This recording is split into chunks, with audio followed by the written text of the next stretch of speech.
पक्षाचे वरिष्ठ नगरसेवक नेते आमचे प्रफुल्ल गुडदे पाटील जी इथे उपस्थित, पाटील साहेब, किशोर भाऊ, आमच्या रेखाताई आणि आमच्या राजश्रीताई उपस्थित, आकाश तायवाडे, मंचावर उपस्थित आमचे सर्व मान्यवर पदाधिकारी आणि या सभेमध्ये या परिसरामध्ये राहणारे सर्व सन्मान्य नागरिक, काँग्रेस पक्षाचे सर्व सन्मान्य पदाधिकारी, कार्यकर्ते, बंधू भगिनींनो आणि माझे युवक मित्रांनो,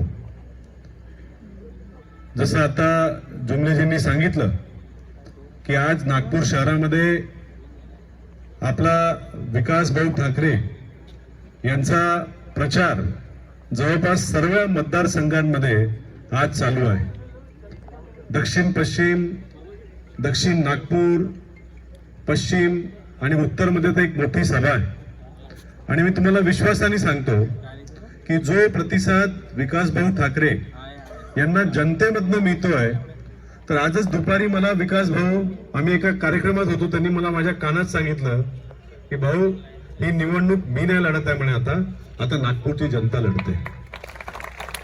आणि खरंच सांगतो की त्यांना अशा लोकांकडनं, संघटनेकडनं त्यांना समर्थन मिळत आहे ज्यांचा राजकारणाशी काही संबंधी नाही. आणि ते स्वतःहून त्यांना अप्रोच करतात आहे की विकास भाऊ, हम तुम्हारे साथ है, कारण की आम्हाला मोदीचा पराभव करायचा आहे. आणि ही भावना आहे, ही जी एक लोकांना मनापासून एक जी भावना आलेली आहे, त्याचं कारण आहे की मित्रांनो, आज जी आपल्या देशामध्ये परिस्थिती आहे ती अतिशय बिकट आहे.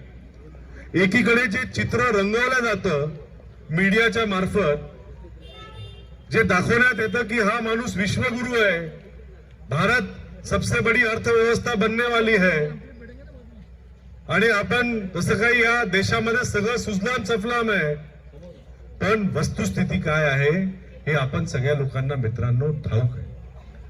वस्तुस्थिती अशी आहे की आज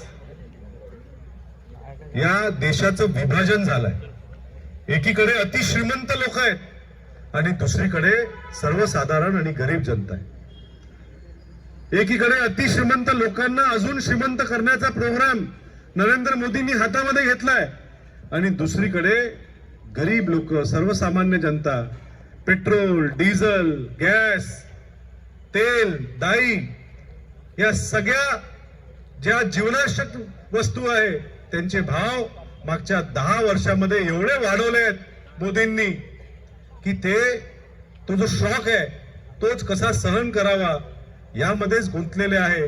आणि त्यांच्या डोळ्यावरती पडदा टाकायला, त्यांच्या डोळ्यावरती एक चष्मा घालायला मग मोदीजी सोंग करत असतात, इव्हेंट करत असतात.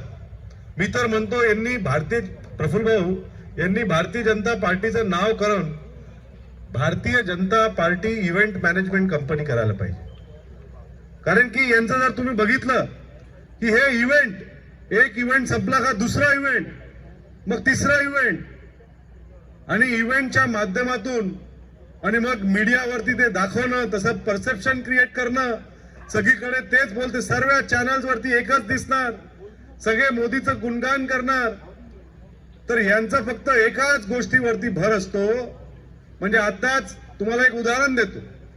आता जेव्हा हे इलेक्ट्रल बॉन्डचा जो स्कॅम आहे, तो जेव्हा त्याच्याबद्दल राहुलजी गांधी बोलायला लागले आणि त्यांनी मुंबईच्या भाषणामध्ये त्यांनी म्हटलं की या सर्व घोटाळ्याच्या मागे एक अशी शक्ती आहे जी या देशाला बर्बाद करत आहे. तर ते आता स्कॅम सगळ्यांच्या समोर आला. आता लोकांमध्ये ती चर्चा व्हायला लागली. तर त्याचं काय केलं मोदीजींनी? दुसऱ्या दिवशी भाषणामध्ये शक्ती का अपमान किया, मेरी बहनों का अपमान किया, आणि जे नाटक कंपनी आणि सर्व चॅनल चालू, राहुल गांधीने शक्ती का अपमान किया, राहुल गांधी. अरे मुद्दा काय आहे? पण ते सगळ्या लोकांना भटकवण्याचं काम, मुद्द्यापासून कसं भटकवायचं हेच या लोकांनी आजपर्यंत केलंय. राफेलचा इतका मोठा घोटाळा झाला, राहुल गांधींनी छाती रोखून म्हटलं की हा माणूस जो स्वतःला चौकीदार म्हणतो आज चोर आहे, की चौकीदार चोर आहे म्हणून. तर यांनी काय केलं, आपल्या सर्व भाजपच्या कार्यकर्त्यांना म्हटलं की स्वतःचं नाव चौकीदार म्हणून लिहून घ्या. म्हणजे फक्त डिस्ट्रॅक्ट करण्याचं काम की मैं भी चौकीदार, मैं भी चौकीदार. पण चौकीदार चोरी केली आहे ना तुम्ही, त्याच्याबद्दल बोला ना. आणि म्हणून आपण जर या लोकांचा अजेंडा बघितला तर हे जे अतिश्रीमंत आहेत त्यांना श्रीमंत करण्याचं काम आणि जे गोरगरीब आहेत त्यांना भ्रमित ठेवण्याचं काम या लोकांनी सिस्टमॅटिकली केलाय मित्रांनो. आणि हा जो धोका आहे, ही जी आर्थिक असमानता आहे, त्यांनी भविष्यामध्ये होणारे जे प्रॉब्लेम्स आहे हे आपण ओळखले पाहिजे. आज बेरोजगारी किती प्रचंड वाढलेली आहे. जेवढी 45 वर्षामध्ये बेरोजगारी नव्हती तेवढी बेरोजगारी आज आपल्या देशामध्ये मित्र. इथे एवढा मोठा तरुण वर्ग बसलेला आहे, त्यांना तुम्ही विचारा की त्यांच्या हातामध्ये काम आहे का, त्यांना संधी मिळते का. पण ती संधी मिळत नाही. आता काल गडकरी साहेब प्रचाराला निघाले, प्रफुल्ल भाऊ, आणि ते त्यांच्या रथावरती उभं राहून त्या रथामध्ये त्यांनी एसी लावलाय. खूपच आहे पहा. ते रथामध्ये फिरत होते आणि प्रचार करणार होते. आता ते प्रचार करतात आहे, फवारा त्यांच्या अंगावरती बघत होतो टीव्हीवरती, ते थंडा फवारा त्यांच्या अंगावरती येत होता आणि तिकडनं ते भाषण देत होते की मी आता तरुणांना रोजगार देण्याचा प्रयत्न करणार, असं त्यांचं स्टेटमेंट आहे. मग गडकरी साहेब, मागचे 10 वर्ष तुम्ही काय करत होते? मागचे 10 वर्ष तुम्ही या नागपूर शहराचे खासदार होता, तुम्ही काय करत होते? मग मला त्यांचं आठवलं की दुसऱ्या इंटरव्ह्यू मध्ये ते फार एकदम एकदम गर्वाने सांगत होते की माझ्या मुलांचे उद्योग फार जबरदस्त झालेले आहेत म्हणे. आता त्यांच्या कंपनीचा टर्नओव्हर 2000 कोटी रुपयाचा झालेला आहे. तर ते मला समजलं, मी लिंक लावली की हे मागचे 10 वर्ष त्यांनी आपल्या मुलांना सेटल केलं. आता ते सेटल झालेले आहेत, आता ते पुढे तरुणांना रोजगार देण्याचा प्रयत्न करतील असं